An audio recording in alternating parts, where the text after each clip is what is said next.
Padrões. Matou, Luana. Padrões. Eu tô falando aqui, né, que essa piada tem muito a ver com a área de análise de sistemas. É uma piada nerd, entretanto, ela busca um gancho da palavra paradigmas. Um bom analista de sistemas, que é o foco na nossa disciplina, precisa primeiro entender o que são paradigmas. E aí vocês contribuíram com palavras-chave muito interessantes. Falaram que é um conceito, um exemplo e um padrão. Eu gosto muito de uma analogia que existe para falar sobre isso, que são casas. Eu posso ter um índio que constrói uma cabana.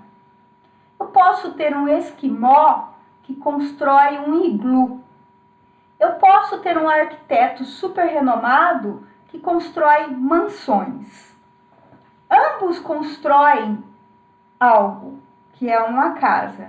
Entretanto, eu acho que eu vou pegar a palavra da Luana porque se encaixa perfeitamente, eles usam padrões de construção. Então, quando o esquimó foi construir o iglu, ele tem um modelo, um padrão para construir aquele iglu. Assim como um grande arquiteto segue um padrão diferenciado, com várias técnicas, né? Várias formas de fazer. Então, isso seria paradigma. E na programação, seguindo essa analogia, paradigma também não foge muito disso. Então, vamos recapitular a carreira da professora Adriana. A professora Adriana, quando eu contei da minha história na primeira aula lá, eu contei que fui programar por uma fatalidade da vida. Eu caí num curso de programação com 12 anos de idade e fui programar numa linguagem chamada Clipper. Aquilo era chamado paradigma de programação estruturado. Vocês, como tiveram a aula de linguagem C, vocês conheceram o que é um paradigma de programação estruturado.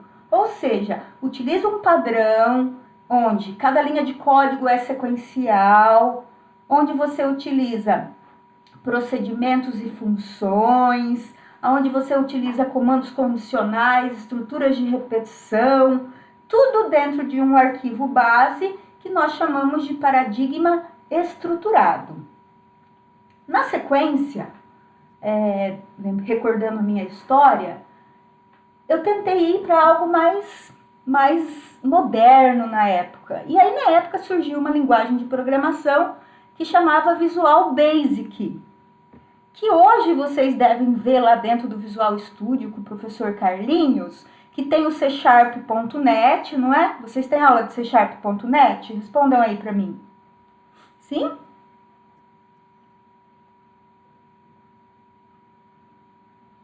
Não, ainda não? Mas vão ter, né, Rafa? Esse semestre que vocês vão ter C#. Carlinhos é o rei do C#. Sim, não e sim. Eu tô super confusa. Agora vocês me bugaram. Sim, não, sim, não. Ah, vocês estão fazendo binário comigo, né? 01, 01. Bugou, mas tá indo. Tá começando. Ótimo, Gabi. Era isso que eu queria saber. Vocês estão tendo aula lá, viram que... Exato, Rafa, C#. Lá dentro do C#, quando vocês entrarem no Visual Studio, tem também uma linguagem chamada Visual Basic.net. Eles fazem, isso é muito lindo, eles fazem parte da plataforma.net. Só que antes disso, de virar Visual Basic.net, C#.net, existia o versionamento dessas linguagens, que era Visual Basic 5, Visual Basic 6, e a professora, depois do grande trauma com o Clipper, passou a programar em Visual Basic 5.0.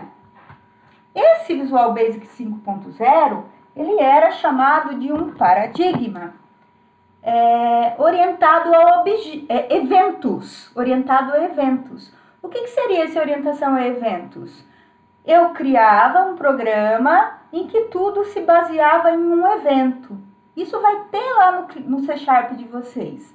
Eu clicava num botão, eu abria o evento clique. Eu dava 2 cliques na interface, eu abria o evento load. Então eu tinha um novo paradigma de programação, que se chamava Visual Basic 5, e assim como outras linguagens dentro do mesmo paradigma. Não tem a ver com o nome da linguagem, mas sim como o padrão, a forma, o exemplo seguido para se programar, conceito seguido para se programar. Aí o que aconteceu é que surgiu o Java. Quando surgiu o Java, ele estremeceu todo o mercado de desenvolvimento de software, porque ele radicalizou o paradigma de desenvolvimento de software. Foi algo assim traumático. Já vinham tendo outras iniciativas, mas o Java veio e mudou bruscamente o paradigma de programação. E eu lembro que eu já dava aula lá na faculdade de VB.5, e aí ele veio para a plataforma VB.net. Cara, foi um merchan tão mentiroso. E os programadores de VB5 na época, que era um paradigma orientado a eventos, entraram em pânico. Por quê? Meu Deus, mudou o paradigma. E aí a Microsoft, que era dona do Visual Basic, falou, não, nós estamos criando a plataforma .NET, mas não se preocupe. Tudo que você fez em VB5, em VB6, facilmente será migrado para a plataforma .NET, porque a Microsoft precisava criar um concorrente à altura do Java para tentar competir em mercado e veio com essa lorota. Falou assim, tudo que você sabe vai ser aproveitado, tudo que você conhece vai ser aproveitado. Gente, que o ó do Borogodó foi aquilo. Praticamente eu peguei todo o meu material, tudo que eu estudei, tudo que eu preparei de aula e joguei no lixo. Por quê? O paradigma mudou de orientação a eventos para orientação a objetos, que é o paradigma do C#, que vocês vão ter, que é o paradigma do Java, que é o paradigma do VB.net. E essa figura, né, fala sobre paradigma, porque o paradigma orientado a objetos fala justamente sobre isso. Toda a programação agora não acontece de forma 100% estruturada, mas ela acontece de forma muito modular, onde nós temos classes, que são as bases. Eu posso ter várias classes que mandam nos seus objetos. Então, lá dentro da classe, eu posso ter todos os objetos da classe. E por isso, a piadinha aí fala, não, ela não quer ser tratada como objeto, ela quer ser a classe. A última bolacha do pacote dentro do paradigma de programação orientado a objetos.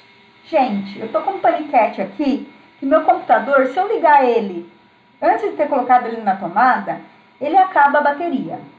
Então, eu já ia pedir isso para vocês. Eu vou reiniciar meu computador e derrubar todos vocês. Enquanto isso, vocês vão descobrir aí numa pesquisa no celularzinho, no Google, ou quem tiver no computador, quais são linguagens dentro do paradigma orientado a objetos. Exemplos de linguagem orientada a objetos. Entenderam, amores? Deem um sim aqui para mim. E eu vou derrubar vocês, mas eu volto em 2 minutos, que é o tempo de vocês fazerem a pesquisa. Belezinha? Sim? Ok, beleza. Beleza, Luana. Então, beijos. Não me liguem por enquanto. Vou derrubar, tá?